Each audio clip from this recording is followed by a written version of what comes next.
Hello everyone, હું Mehul sir આપ સૌનું સ્વાગત કરું છું મારી ચેનલ રાઇટર્સમાં. તો આજના વિડીયોની અંદર આપણે સેમેસ્ટર 2ના subject basic object oriented programming, જેને તમે BOOP પણ કહો છો, એના ચેપ્ટર નંબર 2નો અભ્યાસ કરીશું. ચેપ્ટર નંબર 2 જે તમારું 24 માર્કનું ચેપ્ટર છે, એટલે આખા BOOPનું સૌથી ઇમ્પોર્ટન્ટ, સૌથી વધારે વેટેજ ધરાવતું આપણું ચેપ્ટર નંબર 2. એના મોસ્ટ આઈએમપી ક્વેશ્ચન કયા કયા છે કે જે જીટીયુની એક્ઝામમાં તમને કામ લાગશે. તે ઉપરાંત તમારી કોલેજની અંદર જો ઇન્ટરનલ એક્ઝામ લેવાતી હોય અને તૈયારી હોય એની ચેપ્ટર નંબર 2 એમાં આવતું હોય તો એમાં પણ તમે આ ક્વેશ્ચન તૈયાર કરી શકો છો. જે ક્વેશ્ચન જીટીયુમાં ઇમ્પોર્ટન્ટ હોય એ જ ક્વેશ્ચન ઇન્ટરનલમાં બી ઇક્વલી ઇમ્પોર્ટન્ટ હોય. આ ક્વેશ્ચનની સિવાયના બી તમારે ઇન્ટરનલમાં પૂછાઈ શકે છે જો તમારા સરને ઇમ્પોર્ટન્ટ લાગતા હોય કે તમને એસાઇનમેન્ટની અંદર લખવામાં આવેલા હોય તો. બરાબર, તો પહેલાં આટલા ક્વેશ્ચન તો તૈયાર કરવા, એના પછી તમે ઇન્ટરનલની તૈયારી કરતા હોય તો તમારા સરે જે તમને આપેલા હોય એ ક્વેશ્ચનને બી તમારે તૈયાર કરી દેવાના, કારણ કે કોલેજની એક્ઝામ છે, કોલેજના સર પેપર બનાવે છે તો એમની રીતે બનાવશે તો એમનું આઈએમપી બી વધારે આઈએમપી ગણાશે. તો ઓલરેડી ચેપ્ટર નંબર 1ના તમે આઈએમપી પ્રેશન હું આપી દીધા હતા વિથ આન્સર હતા. અત્યારે હું અહીંયા આન્સર સાથે નથી આપતો તમને, પણ સમજાઈ દઉં છું કે ક્વેશ્ચનના આન્સર કેવી રીતે લખવાના છે અને કયા કયા ક્વેશ્ચન કેટલા માર્કમાં પૂછાય છે. આઈ થિંક બધા પાસે ટેક્સ્ટ બુક હશે અથવા તો કોઈ મટીરિયલ હશે એવું માનીને અહીંયા ક્વેશ્ચન એકલા લખેલા છે, હું આન્સર નથી લખ્યા કારણ કે પછી વિડીયો લોંગ થઈ જાય, થોડો બોરિંગ લાગે છે. તો આપણે એવું કરીએ છીએ હવે કે ક્વેશ્ચન તો અમને હું બધા પ્રોવાઈડ કરી દઈશ, ક્વેશ્ચનમાં કેવી રીતે આન્સર કેટલા માર્કમાં લખવાનો એ બી તમને હું સમજાવી દઈશ. જો કોઈ પાસે મટીરિયલ ના હોય તો તમે મને કોમેન્ટ સેક્શનમાં બતાવો, આઈધર તમે ટેલિગ્રામમાં જઈને મને પર્સનલમાં મેસેજ કરી દો. ટેલિગ્રામમાં જોઈન થવા માટે આપણે લિંક ડિસ્ક્રિપ્શનમાં નાખેલી છે, ત્યાંથી જઈને તમે મને પર્સનલમાં મેસેજ કરી શકો છો. BOOP એકલા સબ્જેક્ટની વાત નહીં, કોઈ બી સબ્જેક્ટમાં, કોઈ બી ચેપ્ટરમાં, કોઈ બી જગ્યાએ ક્વેરી હોય તો તમે મને બેઝિક કોન્ટેક્ટ કરી શકો છો. તો આપણે વાત કરીએ હવે ચેપ્ટર નંબર 2 કે જે 24 માર્કનું છે, એમાંથી ક્વેશ્ચન કેવી રીતે પૂછાતા હોય. તો આઈ થિંક 2 ક્વેશ્ચન તો તમારા 7 માર્કમાં જ પૂછાશે 24 માર્કમાંથી, અને બીજા ક્વેશ્ચન 3-4 માર્કની અંદર હશે. 7 માર્કની અંદર કયા ક્વેશ્ચન ને 3-4 માર્કની અંદર કયા ક્વેશ્ચન છે હવે આપણે જોઈ લઈએ. તો 7 ક્વેશ્ચન તૈયાર કરવાના છે તમારે. આની સિવાય બીજા પ્રોગ્રામ બી કરવાના આવશે. બેઝિક ઓબ્જેક્ટ ઓરિએન્ટેડ પ્રોગ્રામિંગ, ભાઈ સબ્જેક્ટનું નામ જ પ્રોગ્રામિંગ આવે છે, તમે એ લાઇનમાં જ અભ્યાસ કરો છો તો તમારે પ્રોગ્રામિંગ તો તૈયાર કરવાનું જ છે.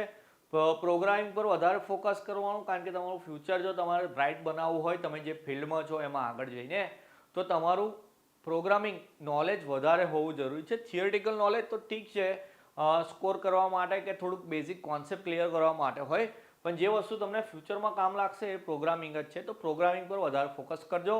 પ્રોગ્રામના હું આઈએમપી નહીં આપું, કારણ કે જેટલા બી પ્રોગ્રામ હોય એની મેથડ તમને ખબર છે કે કઈ રીતે લખવાની. તો મેથડ તમને જો ક્લિયર હોય, કયા ફંક્શનનો યુઝ કરવો એ બી તમને ખબર હોય, તો ત્યારબાદ તમે કોઈ બી પ્રોગ્રામ હોય તમે જાતે બી બનાવી શકો. તો પ્રોગ્રામ પર વધારે ફોકસ રાખવાનું, પ્રોગ્રામ બધા શીખી લેવાના. આમ તો વધારે પ્રોગ્રામ બી નહીં આવતા. પ્રોગ્રામનું આઈએમપી જોઈતું હોય તો આપણે એક્ઝામના આગલા દિવસ તમને એ બી આપી દઈશ, પણ ત્યાં સુધી તમારે બધા પ્રોગ્રામ તૈયાર કરવા. થિયરીનો લોડ તમને હું ઓછો કરી આપું છું આઈએમપી થિયરી આપીને. તમે જો આટલી જ થિયરી કરી જશો તો બી જીટીયુમાં સારા માર્ક્સ સ્કોર કરી શકશો. તો પહેલો ક્વેશ્ચન છે call by value and call by reference. આ ક્વેશ્ચન આઈ થિંક સી પ્રોગ્રામિંગમાં બી આવતો હતો પહેલા સેમની અંદર. Call by value and call by reference question કેવી રીતે પૂછાય છે? જો બંને કમ્બાઈન કરીને પૂછે તો 7 માર્કની અંદર આવી જાય. એક જ ક્વેશ્ચન પૂછવો હોય તો એવું કહે કે explain call by value with example. તો એક પ્રોગ્રામ જેમાં કોલ બાય વેલ્યુનો યુઝ થતો હોય એની સાથે સમજાવો, 4 માર્કમાં પૂછાય. આઈધર કોલ બાય રેફરન્સ બી પૂછાઈ જાય. પણ જો બંને કમ્બાઈન કરીને પૂછે તો 7 માર્કની અંદર ક્વેશ્ચન પૂછાય. ભાઈ બહુ જ આઈએમપી ક્વેશ્ચન છે આવ્યો. આમ તો 7 જ ક્વેશ્ચન આપું, 24 માર્કનું ચેપ્ટર છે એટલે બધા જ બહુ આઈએમપી છે. આટલા તો તમારે તૈયાર કરવાના જ છે.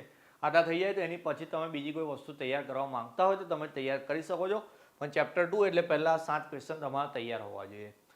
તો કેવી રીતે લખવાનું હતું call by value call by reference? તમે પહેલા એની સિન્ટેક્સ પહેલાં એને ડિફાઇન કરી દો. ગુજરાતીમાં કહું તો એની વ્યાખ્યા કે ભાઈ કોલ બાય વેલ્યુ શું છે, કોલ બાય રેફરન્સ શું છે એ સમજાવી દો. એના પછી નેક્સ્ટ સ્ટેપની અંદર તમારે એ બંનેની સિન્ટેક્સ લખવાની. સિન્ટેક્સ તો ખબર છે કે ભાઈ સિન્ટેક્સ એટલે ગુજરાતીમાં સાદી ભાષામાં એની વાક્ય રચના, કે ભાઈ કઈ રીતે પ્રોગ્રામમાં એ સેટ થાય. એની પછી સિન્ટેક્સને બી એક્સપ્લેન કરતાં તમે મુદ્દા બનાવી શકો કે ભાઈ જે રીતની એની સિન્ટેક્સ છે તો એમાં કઈ વસ્તુ શું બતાવે છે એ બી તમારે સમજાવી દેવાનું. અને એના પછી તમારે લાસ્ટમાં લખવાનો પ્રોગ્રામ, મતલબ કે એક્ઝામ્પલ લખવાનો કે ભાઈ કોલ બાય વેલ્યુ અને કોલ બાય રેફરન્સ કેવી રીતે પ્રોગ્રામમાં આપણે ઇનિશિએટ કરતા હોય અથવા તો ડિક્લેર કરતા હોય છે. તો આ તમારો પહેલો ક્વેશ્ચન. એના પછી ઇનલાઇન ફંક્શન. આ ક્વેશ્ચન તો આ વખતેની જીટીયુ એક્ઝામમાં પૂછાઈ ગયો છે, ભાઈ તમારે લખવાનો જ છે. આ બી 7 માર્કનો પ્રશ્ન છે. કમ્પલસરી એક્ઝામની અંદર પૂછાશે જ કે explain inline function with example. Example તો દરેક ક્વેશ્ચનમાં છે જ એવું માન લો, હું એ લખ્યું નહીં પણ દરેક ક્વેશ્ચનમાં બાજુમાં એવું લખ્યું જ છે વિથ એક્ઝામ્પલ, એટલે એને રિલેટેડ એક પ્રોગ્રામ તમારે લખવાનો આવશે. ઇનલાઇન ફંક્શન છે એને બી આપણે લખવાની સિસ્ટમ તો આ રીતે લખીશું. પહેલાં એને ડિફાઇન કરીએ, એની સિન્ટેક્સ લખીએ, એનો એક પ્રોગ્રામ લખી દઈએ. એની સિવાય જો 7 માર્કમાં પૂછાય છે એટલે ક્વેશ્ચન તો એના એડવાન્ટેજ ડિસએડવાન્ટેજ જો તમારી પાસે અવેલેબલ હોય, બુકમાં ના આપેલા હોય તો તમે ઓનલાઈન સર્ચ કરીને બી અહીંયા લખી શકો છો. બીજી વાત કે ભાઈ કોઈકને એવું હોય કે ભાઈ ચોપડી બહારનો જવાબ લખીએ તો ચાલે. ભાઈ ગૂગલ પર જે વસ્તુ બતાવે 100% સાચી જ હોય. ટોપિકનું નામ તમે લખો, કોઈ બી વસ્તુ તમે માંગતા હોય લખો, તમારી પાસે આવી જાય. તમને એવું લાગતું હોય ડાઉટ છે કે ભાઈ સર આ જવાબ લખાશે નહીં, તમે મને પૂછી લો કે સર હું ઇનલાઇન ફંક્શનની અંદર આટલા મુદ્દા લખી શકું એક્સ્ટ્રા, તો હું તમને કહી દઈશ કે સાચા છે કે ખોટા, તો એ રીતે તમે એનો આન્સર બી એમાં લખી શકો. ત્રીજો ક્વેશ્ચન છે આપણો સ્ટ્રક્ચર ઓફ C++. તો પહેલા સેમમાં જે રીતે સ્ટ્રક્ચર ઓફ C પ્રોગ્રામ આવતું હતું, અહીંયા C++નું સ્ટ્રક્ચર લખવાનું છે. કોઈક વાર આ ક્વેશ્ચન ખાલી એટલું લખીને આપે છે લોકો કે એક્સપ્લેન સ્ટ્રક્ચર, એવું નહીં લખતા C++.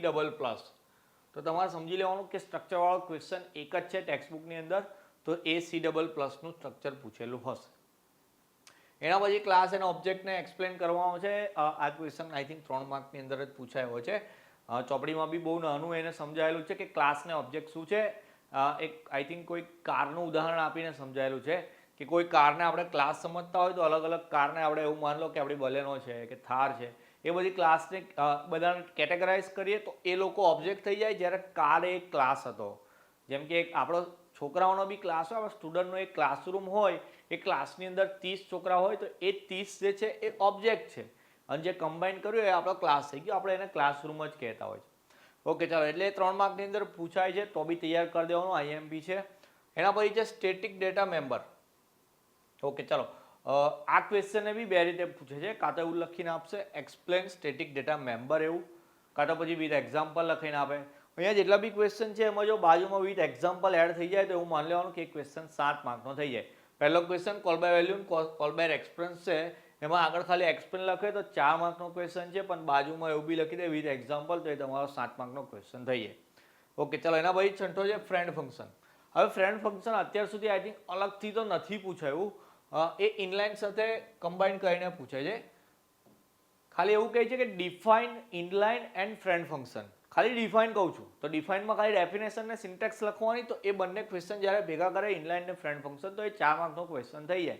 જો અલગથી પૂછશે તો 3 માર્કની અંદર પૂછાય. આઈ થિંક ફ્રેન્ડ ફંક્શન શું છે સમજાવવાનું, ડેફિનેશન, સિન્ટેક્સ, પ્રોગ્રામ, એક જ મેથડથી બધા આન્સર લખવાના છે આપણે.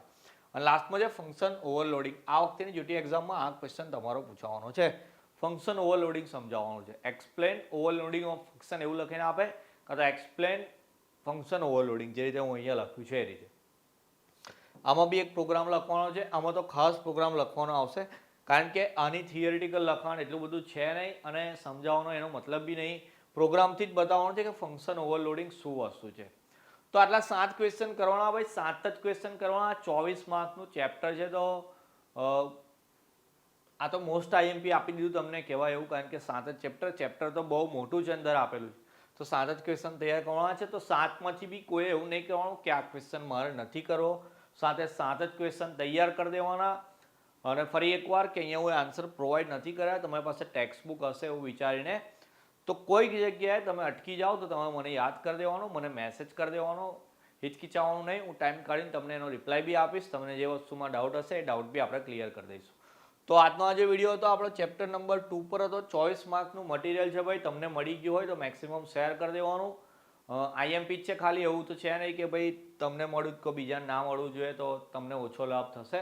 તમને પૂરો લાભ મળી જ જવાનો છે 24 માર્કનો. તો તમારે બીજા સ્ટુડન્ટને બી શેર કરી દેવાનો. મેં અહીંયા ફ્રીમાં ભણાવું છું તો તમારે બી ફ્રીમાં કોઈની હેલ્પ કરી દેવાની. ભાઈ કોઈની હેલ્પ થશે તો તમારું રિઝલ્ટ બી એટલું જ સારું આવશે. ઓકે, તો નેક્સ્ટ વિડીયોની અંદર હવે ચેપ્ટર નંબર 3 લાવીશું. ત્યાં સુધી આ પાક્કું કરી દેવાનું. તમારું ધ્યાન રાખવાનું. મળીશું નેક્સ્ટ વિડીયોમાં. જય હિન્દ, જય ભારત.